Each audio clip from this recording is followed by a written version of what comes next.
आप सबको नमस्कार।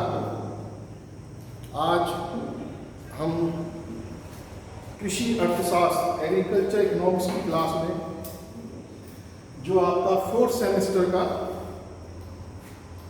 पेपर है agriculture marketing trade and price, उसी के अंतर्गत हम बात करेंगे। इससे पहले हमने बाजार पे बात करी थी और फिर उसके बाद हमने जो तीसरा वीडियो बनाया था हमारा, उसमें प्रोडक्ट लाइफ साइकिल पे चर्चा करी थी, बात करी थी। आज हम जो बात करने जा रहे हैं वो है मार्केटिंग के ऊपर। आपका मेन टॉपिक है agriculture marketing trade and price. इसमें सर्वप्रथम जो हमने बात करी थी और उसके आधार पर हम आगे बढ़ते हैं। तो आज का जो हमारा टॉपिक है वो है विपणन के कार्य एवं सेवाएं। विपणन के कार्य एवं सेवाएं, ये आपको समझाने के लिए मैंने हिंदी और इंग्लिश दोनों जो फॉन्ट है वो इस्तेमाल किया है आपको ब्लैक बोर्ड पे। अगर ब्लैक बोर्ड पे आपको नहीं समझ में आ रहा है, नहीं दिख रहा है, तो इसके लिए परेशान मत रहिएगा। मैं उसको कई बार रिपीट भी करूंगा आप लोगों के लिए और जो नोट्स हैं वो मैं आपको प्रोवाइड भी करवाऊंगा। विपणन के कार्य एवं सेवाएं, मार्केटिंग फंक्शंस एंड सर्विसेज, इसको समझने के लिए हमको जरूरत है विपणन के कार्य, मार्केटिंग के कार्य एवं सेवाएं, और इंग्लिश में से बोलेंगे marketing functions and services. Marketing functions and services, विपणन के कार्य एवं सेवाएं क्या क्या होती हैं। इसमें ऐसा होता है कि जो कृषि वस्तुएं होती हैं और कृषि वस्तुओं के जो विपणन कार्य होते हैं उसमें जो सेवाएं सम्मिलित की जाती हैं वो इसके अंतर्गत सम्मिलित की जाती हैं। विपणन के कार्य एवं सेवाएं, इसमें क्या होता है, जो उत्पादन होता है, जो किसी वस्तु या हम उसे वस्तु कह लें या उत्पाद कह लें के स्थान परिवर्तन, ठीक है, पहला नंबर। अधिकार परिवर्तन, ध्यान दीजिएगा, स्थान परिवर्तन, दूसरा अधिकार परिवर्तन, फिर रूप एवं समय परिवर्तन। चार चीज हैं, स्थान परिवर्तन, अधिकार परिवर्तन, रूप परिवर्तन एवं समय परिवर्तन से उपयोगिता में वृद्धि करने में सहायक होती है। इसके अंदर जो विपणन के अंदर कार्य होते हैं और सेवाएं होती हैं, मैंने क्या बताया, कृषि वस्तुओं के विपणन में वे सभी कार्य एवं सेवाएं सम्मिलित की जाती हैं जो किसी वस्तु के स्थान परिवर्तन, ठीक है, उसके समय के में परिवर्तन, अधिकार में परिवर्तन तथा उसके रूप में परिवर्तन। ये जब सेवा ये जब सब चीजें वस्तु में परिवर्तित की जाती हैं तो वहां पे विपणन के जो कार्य होते हैं एवं सेवाएं होती हैं वो सिस्टम लागू होता है। इसी को हम अंग्रेजी में मार्केटिंग फंक्शंस एंड सर्विसेज भी कहते हैं। आप लोगों की सुविधा के लिए मैंने ब्लैक बोर्ड पे जो फंक्शंस हैं वो यहाँ राइट डाउन किए हुए हैं। एक एक करके हम सभी बिंदुओं पे चर्चा करते हैं। तो इसके अंदर जो सबसे पहला विपणन कार्य है वो है एकत्रीकरण करना। क्या है? पहला नंबर है एकत्रित करना। क्या मतलब हुआ? एकत्रित करना, इकट्ठा करना। और इसी को हम अंग्रेजी में इंग्लिश में बोलेंगे असेंबलिंग, ASSEMBLING, असेंबलिंग, एकत्रित करना। जो पहला फंक्शन है, पहला फंक्शन है जो सर्विस का वो है एकत्रित करना, यानी कि इकट्ठा करना, इंग्लिश में असेंबलिंग करना। आप लोग सभी देखते होंगे कृषि क्षेत्र एक जो है बहुत ही विस्तृत क्षेत्र है जो पूरे एरिया में, हिंदुस्तान में जगह जगह, छोटी जगह, बड़ी जगह, सब जगह फैला हुआ है। किसान उस अपनी जो उपज करता है वो फैली हुई रहती है, उसको इकट्ठा करना छोटी छोटी जगहों से, फिर बड़ी जगहों पे लाना, जैसे कि मंडियों में लाना, बाजार में लाना, उसको हम एकत्रीकरण बोलते हैं, असेंबलिंग करना। जो कृषि उपज होती है किसानों द्वारा बहुत छोटे छोटे क्षेत्रों पे पैदा की जाती है, और इसमें छोटे भी क्षेत्र होते हैं, बड़े भी क्षेत्र होते हैं, थोड़ी थोड़ी मात्रा में उत्पादन की जाती है। इसलिए कृषि उपज के विपणन में पहला कार्य ये होता है कि छोटी छोटी मात्रा को एकत्रित किया जाए और उस मात्रा को किसी केंद्रीय स्थान जैसे बाजार या मंडी पर एकत्रित किया जाए। इस कार्य को एकत्रीकरण कहते हैं, यानी कि असेंबलिंग करना, जैसा कि इसके नाम से ही सूचित हो रहा है। ठीक है। दूसरा है हमारा क्रय विक्रय। विपणन के कार्य एवं सेवाओं में दूसरा फंक्शन क्या हमारा? क्रय विक्रय, buying and selling. Buying and selling वस्तुओं के अधिकार परिवर्तन के समय उनके क्रय विक्रय की क्रिया भी बहुत महत्वपूर्ण होती है, समझे। जब हम उनका यूज चेंज कर देते हैं तो उनको खरीदने एवं बेचने की जो क्रिया होती है बहुत महत्वपूर्ण होती है। और बाइंग एंड सेलिंग, इससे आर्ट, ये अपने आप में कला है। कोई भी चीज खरीदना और बेचना, समझे, जिसके द्वारा बेचने वाले तथा खरीदने वाले वस्तुओं की कीमत तय करते हैं। बाइंग एंड सेलिंग, क्रय विक्रय करना, यह दूसरा फंक्शन है। इसके बाद तीसरा है श्रेणीकरण एवं प्रमाणीकरण। क्या लिखा? श्रेणीकरण एवं प्रमाणीकरण। इसको हम इंग्लिश में बोलेंगे grading and standardisation. Standardisation English में बोलेंगे ग्रेडिंग एंड स्टैंडर्डाइजेशन। श्रेणीकरण एवं प्रमाणीकरण, ग्रेडिंग एंड स्टैंडर्डाइजेशन। ऐसा होता है जो किसान की उपज होती है वो बिखरी होती है, वो अलग अलग किस्मों की अलग अलग वैरायटियों में होती है। उसको अनेक रंग रूप होते हैं, उसके अनेक रूप होते हैं, अलग गुण होते हैं, तथा उसी फसल को, उसके उत्पाद को अलग अलग रंगों के हिसाब से, अलग अलग गुणों के हिसाब से तथा अलग अलग आकार के हिसाब से अनुसार विभिन्न वर्गों में बांटा जाता है, और उसके हिसाब से उसको बेचने की अच्छी कीमत मिल सके तथा खरीदने वाले को निश्चित गुणों वाली वस्तु प्राप्त करने में आसानी रहती है। इसी के लिए श्रेणीकरण एवं प्रमाणीकरण का जो कार्य है वो किया जाता है विपणन के अंदर, जिससे कि उस उत्पाद का अच्छा रंग, अच्छी किस्म तथा उसके अच्छे गुण प्राप्त हो सकें, उनको विभिन्न श्रेणियों में बांटा जा सके। इसके बाद जो हमारा फोर्थ नंबर का है कार्य एवं सेवाएं, वो है विधायन, प्रोसेसिंग। प्रोसेसिंग को हम इस तरह से ले सकते हैं यहाँ पे समझने के लिए, जो मार्केटिंग फंक्शन एंड सर्विसेज में फोर्थ नंबर का है प्रोसेसिंग, विधायन। ऐसा होता है कृषि क्षेत्र के अंदर जो उत्पाद होता है उसको कई तरीके से बाजार में ले जाने के लिए प्रोसेस किया जाता है। जैसे तिलहन के अंदर से तेल का निकलना, जिसमें तिल और खल अलग अलग हो जाती है, इसको प्रोसेसिंग कहते हैं। प्रोसेसिंग एक प्रक्रिया है, वस्तु खेत से उत्पादन की जाती है, उसे बेचने से पहले उस पर कुछ प्रक्रियाओं की जाती है। उदाहरण के लिए तिलहन को पेरकर तेल निकाला जाता है, तत्पश्चात तेल की और खल को अलग अलग बेचने की प्रोसेसिंग है।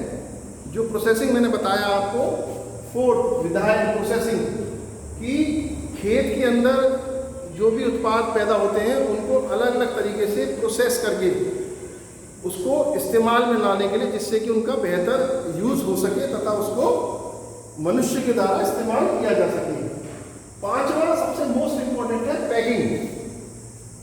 इसको हमने पैकिंग लिखा है मैंने, और इंग्लिश में भी पैकिंग। जो उत्पाद होते हैं बड़े बड़े, उनको एक स्थान से दूसरे स्थान पर भेजने के लिए बड़े बड़े बोरी और बड़े बड़े डिब्बों में सफलतापूर्वक और सुरक्षा के साथ पैक करके इधर से उधर देश के अंदर और देश के बाहर भेजने में इस्तेमाल किया जाता है पैकिंग, जिससे कि वो आने जाने में यातायात के साधनों में जो उत्पाद है वो हमारा खराब ना हो तथा उत्पाद की जो उच्च क्वालिटी है वो हमें प्राप्त होती रहे। तो पैकिंग का अपने आप में बहुत बड़ा एक योगदान है मार्केटिंग के अंदर, विपणन एवं सेवाओं के अंदर, ये बहुत जरूरी है। और इसके बाद हमारा आता है भंडारण। भंडारण में हम लेंगे, इसको इंग्लिश में बोलेंगे स्टोरिंग, STORING, स्टोरिंग। ऐसा होता है कृषि क्षेत्र के अंदर जो उत्पादन है वो मौसमी होता है, मौसम के अनुसार उत्पाद होता है। कभी मौसम अच्छा है, कभी मौसम खराब होता है, और हमको जो उत्पाद है कभी कभी बेमौसम के हिसाब से भी इस्तेमाल करना पड़ता है।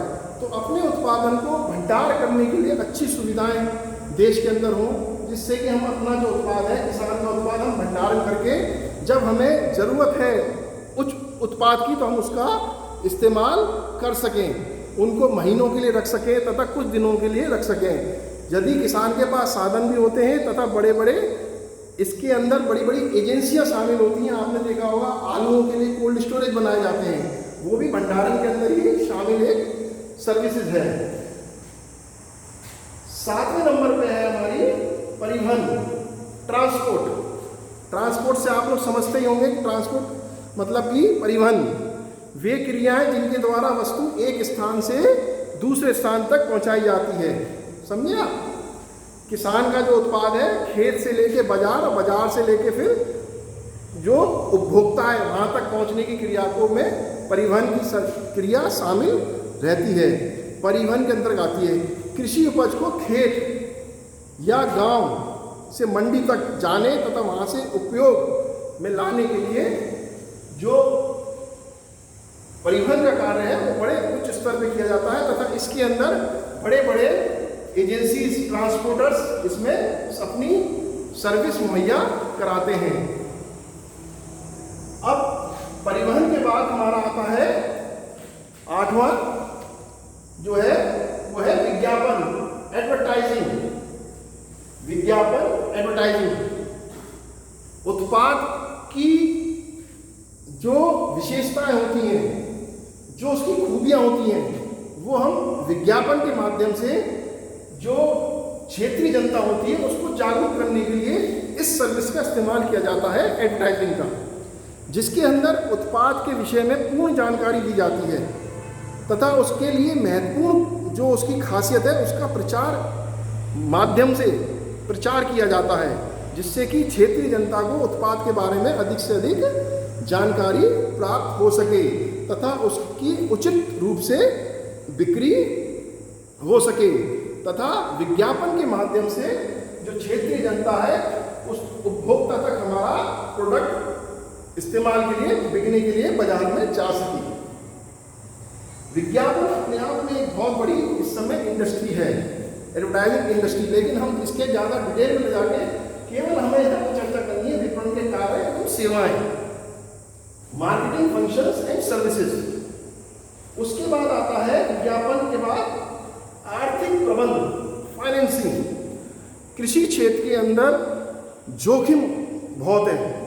कृषि क्षेत्र एक जोखिम भरा क्षेत्र है जिसके अंदर पैसे की बहुत ज़्यादा आवश्यकता होती है और इसके लिए जो होता है आर्थिक प्रबंध, फाइनेंसिंग, कि हम आर्थिक रूप से कैसे किस तरह से अपने वित्त का, रुपए का, सोर्सों का इस्तेमाल करेंगे, जिससे कि हमारा जो कृषि कार्य है वो सुचारू रूप से 12 महीने चलता रहे तथा हमको कदम दर कदम पैसे की आवश्यकता जो जरूरत है वो उसकी हम पूर्ति कर सकें, वो करते हैं हम आर्थिक प्रबंध के माध्यम से। आर्थिक प्रबंध में अब जिस तरह से मैंने बताया एडवर्टाइजिंग, उसी तरह से फाइनेंसिंग, आर्थिक प्रबंध भी अपने आप में एक बहुत बड़ा क्षेत्र है, समझे आप। और उसके बाद आता है आर्थिक प्रबंधन के बाद आता है 10वां है जोखिम उठाना। जोखिम उठाना, रिस्क बेयरिंग। रिस्क बेयरिंग से मतलब है यहाँ पे, जैसे मैंने हिंदी में बताया, जोखिम उठाना। जोखिम उठाना, उसके तहत हम वस्तु के किसान से उपभोक्ता तक पहुंचने के बीच में समय समय पर तमाम प्रकार के जोखिम आ जाते हैं। बाढ़ आ गई, भूकंप आ गया, प्राकृतिक आपदाएं आ गई। उससे क्या होता है कि हमारा जो वस्तु है, जो उत्पाद है, वो खराब हो जाने की संभावनाएं अधिक रहती हैं। तो इसमें हमको उनके कभी कभी क्या होता है कि दाम गिर गए बाजार के अंदर वस्तु के, तो उत्पादक को क्या हुआ, नुकसान हो गया पैसे का। फसल आई, फसल बम्पर पैदावार हो गई, तो वो उसके रेट ही डाउन हो गए। तो ये सब चीज़ें जोखिम उठाना रिस्क बेयरिंग के अंतर्गत आता है कृषि क्षेत्र के अंदर। और 11 पॉइंट है हमारा विपणन समाचार अनुसंधान। विपणन समाचार अनुसंधान, समझे आप इसको? विपणन समाचार एवं अनुसंधान, इसको हम अंग्रेजी में बोलते हैं मार्केट न्यूज एंड इंटेलिजेंसी। क्या बोलते हैं? Market news intelligence. इसमें क्या आता है, मंडियों में और बाजारों में वस्तुओं की कीमतें, समझे आप, आमद तथा अन्य गतिविधियों की सूचनाओं का संकलन, प्रकलन एवं प्रसारण भी विपणन का एक महत्वपूर्ण कार्य है। कि बाजार में आज क्या भाव है वस्तु का, ये एक मुद्दा होता है जो विपणन के कार्यकर्ता होते हैं उनके लिए। तथा बाजार के अंदर क्या क्या चीज़ें हैं जो आज मौजूदा स्थिति में किन किन रेटों पे हमें मिल रही हैं, तो उसको हम लेते हैं विपणन समाचार एवं अनुसंधान के अंदर, मार्केट न्यूज एंड इंटेलिजेंसी। इसके अंदर किसानों, उपभोक्ताओं, सरकार, व्यापारियों, मध्यस्थों, सहकारी समितियों, व्यापारिक बैंकों, ट्रांसपोर्टरों और प्रोसेसिंग इकाइयों तथा अन्य सभी विपणन एजेंसियों व संस्थानों को बाजार संबंधी सूचनाएं प्राप्त होती हैं जो कृषि वस्तुओं की विपणन व्यवस्था को सुचारू रूप से बनाए रखने में सहायक होती हैं। इससे हमको जो विपणन सूचना है वो सभी तरह की जो संस्थाएं हैं इसमें शामिल रहती हैं उनको प्राप्त होती हैं। तो ये सब इसके अंदर विपणन समाचार एवं अनुसंधान के अंदर आता है। और अंत में इस विषय को, टॉपिक को मैं खत्म करते हुए आपको इसका सारांश बताता हूँ। कृषि उपज के विपणन संबंधी उपरोक्त सभी कार्य एक व्यक्ति या एजेंसी या बहुत से व्यक्तियों या एजेंसी द्वारा किए जाते हैं। समझे मेरी बात आप? ये आवश्यक नहीं है कि प्रत्येक वस्तु के विपणन में सभी कार्य किए जाते हों या कोई विशेष व्यक्ति या एजेंसी ही किसी विशेष कार्य को संपन्न करती हो। ये एक बहुत बड़ा इसमें ब्रॉड स्टेटमेंट दिया मैंने इस पूरे टॉपिक के अंदर। जरूरी नहीं है कि ये सारे काम कोई एक ही व्यक्ति या एजेंसी कर सकता हो। इसके अंदर विभिन्न एजेंसियां तथा विभिन्न व्यक्ति शामिल होते हैं। समझे? एक बार मैं और रिपीट कर रहा हूं आपको। फाइनली मैंने शुरुआत करी थी विपणन के कार्य एवं सेवाएं, marketing functions and service. Marketing functions में 11 पॉइंट हैं जो कि क्रमबद्ध हैं। ये पॉइंट ऊपर नीचे नहीं हो सकते। पहला पॉइंट मैंने बताया था एकत्रित करना, इसको असेंबलिंग, एकत्रित करना, असेंबलिंग। फिर मैंने बताया था दूसरा क्रय विक्रय, इसमें क्या था बाइंग एंड सेलिंग, जो कि मैंने विस्तृत से बताया। पहला था एकत्रित करना, दूसरा क्रय विक्रय, तीसरा श्रेणीकरण एवं प्रमाणीकरण। ठीक है। फोर्थ है विधायन प्रोसेसिंग, पांचवा है पैकिंग और छठवां है भंडारण और सातवां है परिवहन और 8वां है विज्ञापन, और 9वां है आर्थिक प्रबंध, और 10वां है जोखिम उठाना, और एंड सबसे लास्ट है विपणन समाचार एवं अनुसंधान। तो ये सब हमारे विपणन के कार्य एवं सेवाएं हैं, जो कि बहुत ही इंपॉर्टेंट एस्पेक्ट है। और इसी के साथ मैं ये टॉपिक यहाँ समाप्त करता हूँ। अगर मेरा वीडियो आपको अच्छा लगता है तो इसको ज़्यादा से ज़्यादा लाइक कीजिएगा, शेयर कीजिएगा, और कमेंट बॉक्स में पॉजिटिव कमेंट्स प्रेषित कीजिएगा, और इसके जो भी सॉफ्ट नोट्स हैं वो मैं आपको उपलब्ध करवा दूंगा। इसी के साथ ये टॉपिक यहीं समाप्त करता हूँ। धन्यवाद।